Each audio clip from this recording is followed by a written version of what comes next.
Hey, Curry, how are you, mate? Nice to be What's up, chatting. Glenn? How you doing? Yeah, good, thanks, mate. I'm going to start by just a random question. What is it with funny guys and turn into horror movies? Because you had Jordan Peele, you had the Philippou brothers, now you guys. Like, what is it with the water over there? Yeah. That's a good question because I can only speak for myself. But I think that like for me, um, whether you do stand up or whether you are trying to come up with a funny skit every week, which is something that me and Cooper did for a very long time. What you're doing is you're like constantly studying the human condition, you're constantly studying the human brain, you're constantly studying why is it that we do the things that we do? Why do we react to the things that we react to? And like I think what's really important in modern horror is that people are reacting to things correctly and that they're responding to things correctly. And so when you have a good sensibility to comedy, you can kind of take those sensibilities to horror and they translate quite well. Um, whether someone is scared or excited, um, you're studying that, right? Yeah.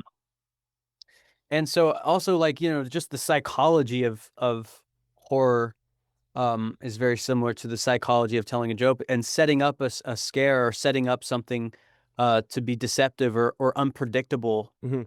Jokes have to be unpredictable or you don't laugh. Yep. Right? Yep. Like there's an unpredictability about jokes, just like there should be an unpredictability about what's going to happen next. What is she going to do? Is she gonna stab him? Yeah. Yeah. Um, so Yeah. Good point. I think also like they both reflect society at a point in time. Which is a interesting thing about your film. I feel really fortunate to be speaking to you at this point in time because like your film has just blown up and become the biggest thing on the fucking planet. Like it must be the most surreal moment of your life. Has the attention been overwhelming? uh, it's been overwhelming if I let it be overwhelming. I'm a person that I'm kind of a hermit Mhm. by nature. Yeah. It's not even something I try to do on purpose. It's just I kind of I stay home a lot. I don't go to like parties and I kind of just stay in my little hole and like it really helps me to have my next thing. Hmm. I've there's plenty of things for me to be doing. I'm working on editing my next film. Right after that, I need to be writing my next film. Hmm. Um, so just keeping myself busy to try and not let it overwhelm me.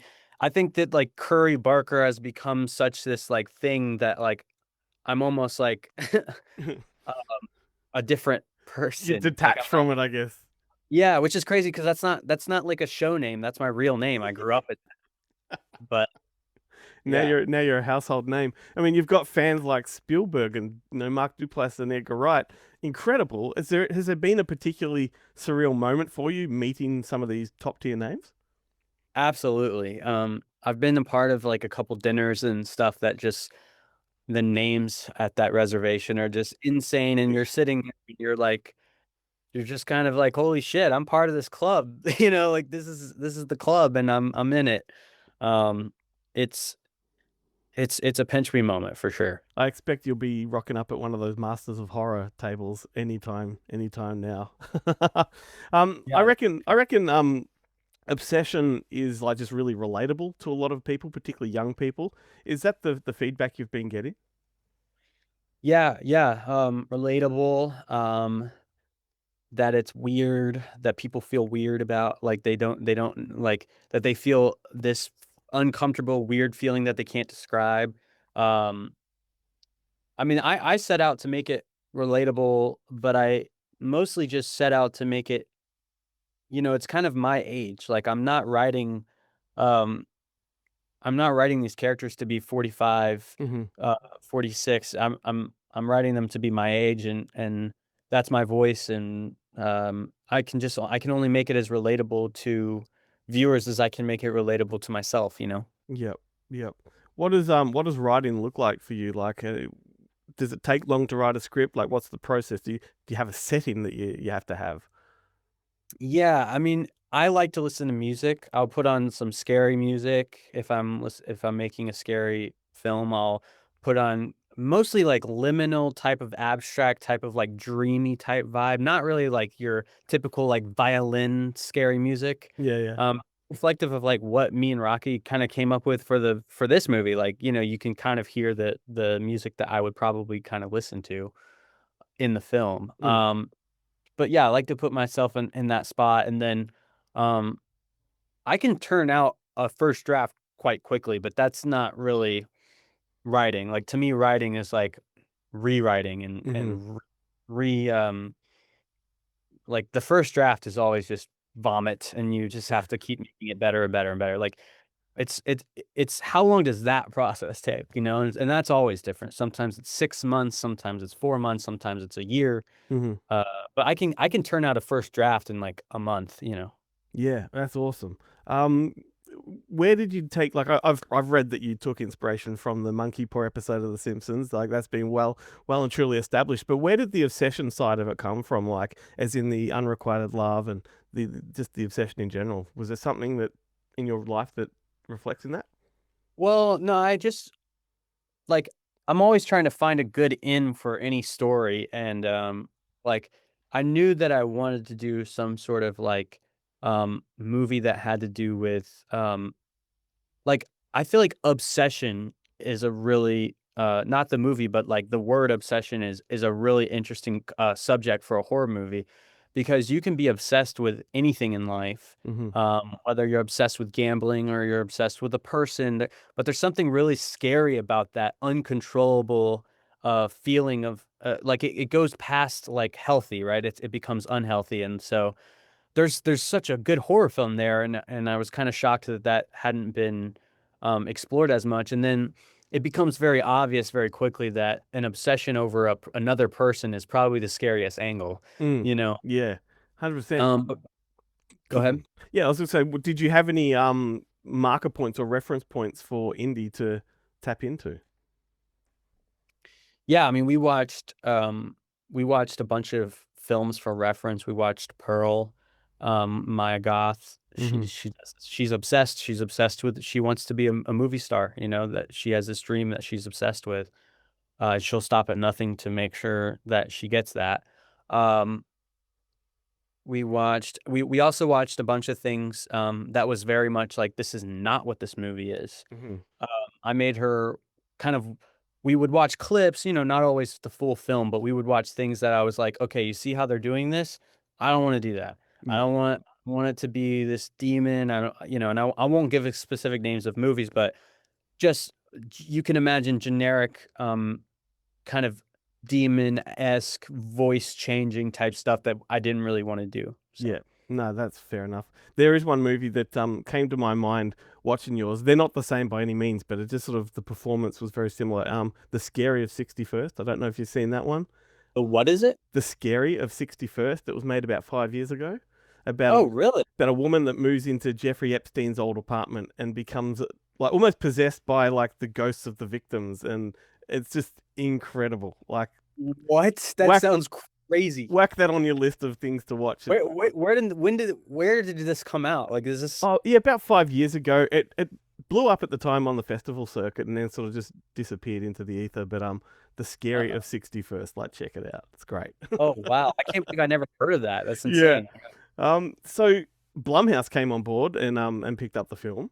That must have been an incredible feeling to be part of a bidding war. Can you explain the feeling of, being in the middle of that? Yeah, dude, I remember the festival like, we screened the movie for TIFF, which was already such a huge deal for me, um, and I thought that the audience at TIFF was absolutely crazy. But also, everyone had told me that at the Midnight Madness screenings of TIFF, it's the best audience in the world, and that everyone's always super, excited and happy to be there. So I was like, "Okay, is this movie really cool and it's working really well, or is this just the best audience in the world?" Right? Yeah, right. Actually, my frame of reference was, like, gone. Um, so I kinda went to bed that night thinking, like, maybe we'll get on Shudder, or maybe we'll get lucky if like Hulu wants it or something. I had no idea that I would like wake up the next morning to my phone just blown up. A24 wants it, Neon wants it, Focus wants it. Everybody wanted it, and I was just like, holy shit. And Yeah. like even like telling Michael and Indy and like Cooper, like telling all my friends like about what's happening to the movie, they kind of didn't really understand. Like they were like, "Oh, so you're saying like maybe it'll get picked up for." I was like, "No, like these people want to put it in theaters all across the world." They're like, "Oh, like a 1 week theatrical release." No, you don't understand. Like popcorn buckets, like the big billboards in Hollywood. They're like, "We'll see about that." I'm like, "This is like our lives were changing and they didn't even believe it. I believed it because I'm having the meetings with the companies that are telling me that what they're wanting to do. Yep. But like my colleagues and friends are like, sure, bro. Now, well, the egg's on their face now. Right, right. Yeah. Can you explain to me your decision behind the aspect ratio of the film? Yeah. I already knew I wanted to do a taller aspect ratio when I reached out to my DP Taylor Clemens, in which we this is the first movie that we ever like made together.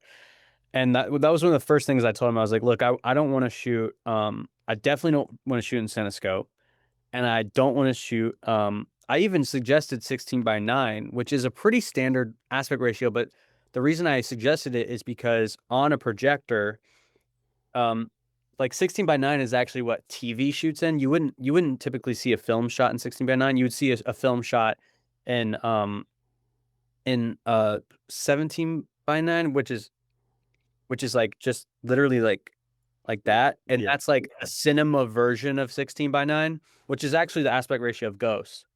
Um, but I wanted to shoot in 16:9 because I thought it was the most headspace that you could possibly get and without like having borders. Mm-hmm. And he was kind of like, well, you could do like, 4:3 or and then I was like, yeah, but then you have the borders and I was kind of like, but then the more we talked about it, which by the way, the movie's not 4:3. Yeah. That's like super square. Mm-hmm. Um, the movie's 3:4, which is yeah, it's like a picture. Yep. And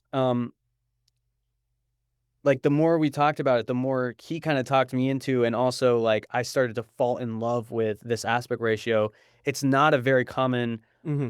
aspect ratio. It's there's probably like one or two movies ever, and like Hansel and that Gretel and Hansel movie. Mm-hmm. I think Osgood Perkins, that was in the same aspect ratio, but it's rare. Yeah. I think that's one of the only ones.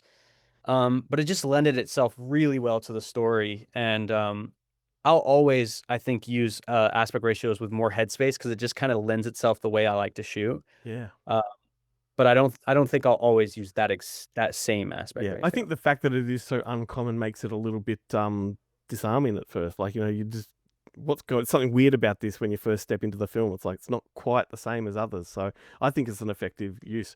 What about the title card on the bedspread at the beginning of the film? Was that a post effect or was that actually in the bedspread? No, that's real. It's really important thing that I'm doing, but well, important important to me. I don't know if it's important to anyone else, but um, like I'm trying to always have practical titles for my movies. It was something I've thought of even as a kid. I was like, if I ever make movies, like I want my titles to be like practical. Yeah. And I finally got a chance to do a movie, and I was like, oh my gosh, I'm doing my thing. I'm gonna make it practical. Um, and so we had the art department like make this like make this blanket that Yeah. really had obsession on it, and it was at the premiere. You could like take pictures with the obsession blanket if you wanted to. So cool. So I cool. know. My time's nearly up. I just want to end by asking you about your next film. You've said that it's set in the same universe, but it's not the same characters. And what can you tell us about it? The thing is, like, I have to be careful because Cooper is playing a big part in my next movie, Yeah. and technically Cooper plays Ian, and so I can already see the comment section being all like, "Wait a second, blah." But you have to think about the multiverse, okay? Like Marvel can get away with Tobey Maguire, Andrew Garfield, and Tom Holland, then we can get away with two different variants of Cooper. Yeah. Cool. Yeah. Cool. And it's a horror film, I'm guessing. Yeah, it's a horror film. It's a lot funnier than Obsession, I think, because it just lends itself well to that genre. It's two con artist ghost hunters that Yeah. it's gonna be funny. but it's still got some pretty, dark parts for sure. Yeah, awesome. All right, I have to wrap it up. Thanks so much for your time, mate. It's like a pleasure to be chatting. Love the film, and yeah, I recommend everyone Thanks. hasn't seen it, check it out. Awesome, man. Thank you. What's up? I was calling to see if there's a way I can alter a wish. Like to cancel your wish? No. It's okay to keep the. I just want to know if I can, like, alter it a little. I'm sorry, we don't really do that. No? If you have any questions about how the wish works, or if you read the back of the box. Is it even real? Yeah, it's real. No, I know that Is her love real?